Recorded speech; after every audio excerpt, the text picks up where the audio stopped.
సాధారణంగా మనం కరెంటు బోర్డులు అయితే బిగించుకుంటాం. అది ప్లాస్టింగ్ ముందు ఇది పూత పని అయితే అయిపోయింది. రిలయనేషన్ బిల్డింగ్ అనమాట. ఈ బిల్డింగ్లో మనకి ఇలాంటి పైపులు వచ్చినప్పుడు బోర్డు అయితే కదలదు, కానీ లోపల కూడా పూసుకోవచ్చు. అది ఎలా ఏంటని చూపిస్తాను. అసలుకి ఇలా వాల్కేర్ పెట్టిన గోడలకి మనం ఎలా మనకి ప్లాస్టింగ్ చేసుకోవాలి, మనం వాల్కేర్ ఎక్కాలంటే ఎంత మనకి సెంటీమీటర్ లోపలికైతే ఉండాలి, అవి కూడా క్లియర్గా ఎక్స్ప్లెయిన్ చేస్తాను. ఇది ఎలా పూసుకోవాలి ఏంటనేది ఈ పాత బిల్డింగ్లో ఇలాంటి సందర్భాలు వచ్చినప్పుడు ఎలా జాగ్రత్తలు తీసుకొని పూసుకోవాలి అయితే మీకు చూపిస్తాను. అంతేకాదు ఇక్కడ 3 పైపులు అయితే ఉన్నాయి చూసావా, ఈ 3 పైపులకి అయితే మెష్ అయితే పెట్టుకొని అయితే చేసుకోవాల్సి ఉంటుంది.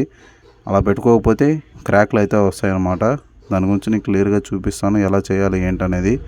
ఇదిగోండి ఇవన్నీ కూడా మేము చేయాల్సిన వర్క్ అనమాట, చూపిస్తాను. ముందుగా మనకి ఇగో లైన్లు అనేది ఏవైతే ఉంటాయో వాటన్నిటిని పైప్ లైన్తో మొత్తం మనం వాటర్ సహాయంతో మొత్తం అయితే దుమ్ము అయితే ఘాట్లో అయితే తీసేయాలి. మిషన్ కట్ చేసినప్పుడు ఉంటుంది కదా, అది మొత్తం అయితే తీసుకోవాల్సి ఉంటుంది.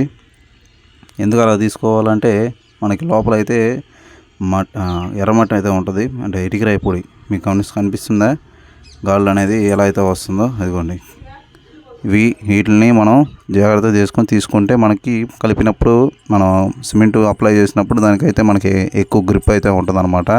దాని ద్వారా మనకి అది ఊడిపోకుండా ఉంటుంది, మనకి స్ట్రాంగ్ అయితే ఉంటుంది అనమాట. 3 పైపుల దగ్గర మాత్రం ఖచ్చితంగా జాలి పెట్టుకోవాలి. అసలు ఎలా పెట్టుకోవాలో చూపిస్తాను దాన్ని కూడా వీడియోలో మీకు.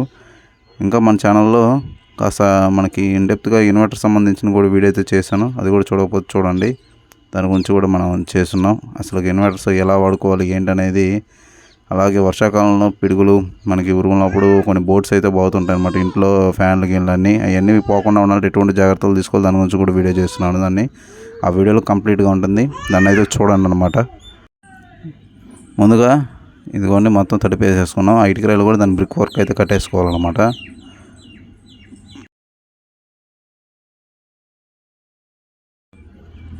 వాటర్ సాయంతో మొత్తం అయితే క్లీన్ చేసుకోవాలి. చూస్తున్నారా ఎంతైతే డస్ట్ అయితే వస్తుందో. ఈ వాల్ కేర్ను కూడా మనం మామూలుగా చెక్కతాపం అయితే యూజ్ చేసి అయితే పెడుతుంటారు అనమాట. అలాగైతే పెట్టకూడదు. నేను క్లియర్గా చూపిస్తాను. ఇప్పుడు చూడండి, డస్ట్ అంతా అయితే మొత్తం వచ్చేసింది ఆల్మోస్ట్.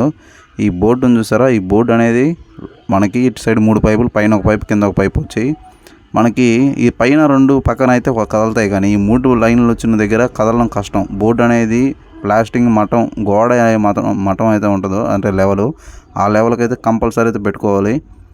మనకి బయటకైతే రాకూడదు, ఎందుకంటే మళ్ళీ స్విచ్ బోర్డు బిగించిన తర్వాత చాలా అయితే బాగోదు. బయటకైతే రాకూడదు.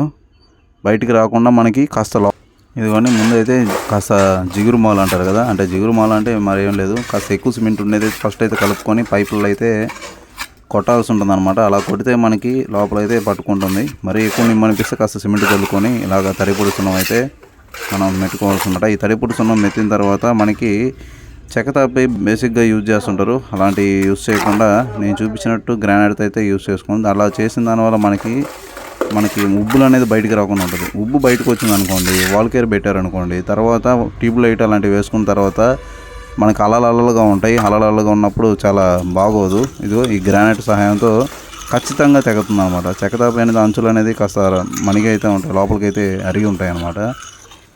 దీని ద్వారా ఏంటంటే మనకి ఖచ్చితంగా అయితే వస్తాయి అన్నమాట. ఇలాగే మనకి ఏమీ హోల్స్ అనేది లేకుండా ఆల్మోస్ట్ ఇలాగే పెట్టుకుంటూ అయితే మనం చేసుకోవాల్సి ఉంటుంది. మీరు జాగ్రత్తగా గమనించినట్టయితే మనకి బాగా కనిపిస్తుందా, ఈ గోడకి దీనికి తాపి మందం అయితే ఉంది. తాపి ఎంత సెంటీమీటర్ ఉంటుంది మీకు అందరూ తెలుసు, ఎంత మందం ఉంటుందో. అంత మందం వరకు లోపలికైతే రుద్దాను నేను. ఏది గ్రానైట్తో మొత్తం కట్ చేసిన తర్వాత అంచులు పై అంచు నేను ఖచ్చితంగా అయితే రుద్దాను అనమాట. ఎందుకంటే వాల్ కేర్ పట్టాలి కాబట్టి. ఇలా చేసుకుంటే మనకి ఎటువంటి ప్రాబ్లం ఉండదు. ఏ వర్క్ ఇప్పుడు మన వల్ల నెక్స్ట్ వర్కర్ అయితే ఇబ్బంది పడకూడదు. మనం చేసే పని కరెక్ట్గా చేస్తే అవతల వాళ్ళ పని వాళ్ళు చేసుకొని పోతారు. ఇలా స్పాంజీతో పైన అయితే వేయాల్సిన అవసరం లేదు, వాల్ కేర్ వస్తుంది కాబట్టి. కాస్త చిన్న హోల్స్ ఉన్నా ఇబ్బంది లేదు, కానీ పైన మాత్రం మనం క్లియర్గా నీట్గా తుడవాల్సి ఉంటుంది. మళ్ళీ పేపర్ అయితే కొట్టుకుంటారు వాళ్ళు, అందుకని నీట్గా అయితే తుడుచుకోవాలి. ఇదిగోండి ఫస్ట్ జిగురు మళ్ళీ అంటే ఇలా ఉంటుంది అనమాట. దీన్ని అయితే కొట్టేసుకున్న తర్వాత ఇదిగో మెష్ అయితే పెట్టాను అనమాట. ఏ సైజు ఉంటాయి మెష్ దాన్ని కూడా చూపిస్తాను. దాని లెవెల్ అయితే పూసుకోవాలి. ఇదిగోండి మనకి ఇలాగైతే సున్నం అయితే మెత్తుకోవాల్సి ఉంటుంది. ఇలా మెత్తుకున్న తర్వాత ఆగిపోతుంది. అలాగే కాస్త సిమెంట్ అయితే ఎక్కువ వేసుకోవాలి, మనకి అప్పుడే బాగా అయితే పట్టుకుంటుంది. అది 3 ఉన్న దగ్గర మాత్రమే పెట్టాలి, 2 ఉన్న దగ్గర అవసరం లేదు. ఇదే అది. ఈ చిన్న బిట్లుగా ఉంటాయి మనకి. హైట్ కావాలన్నా మనకి మ్యాక్సిమం ఇవి సరిపోతాయి. దీన్ని బట్టి మీరు కూడా తెచ్చుకొని అయితే వేసుకోండి.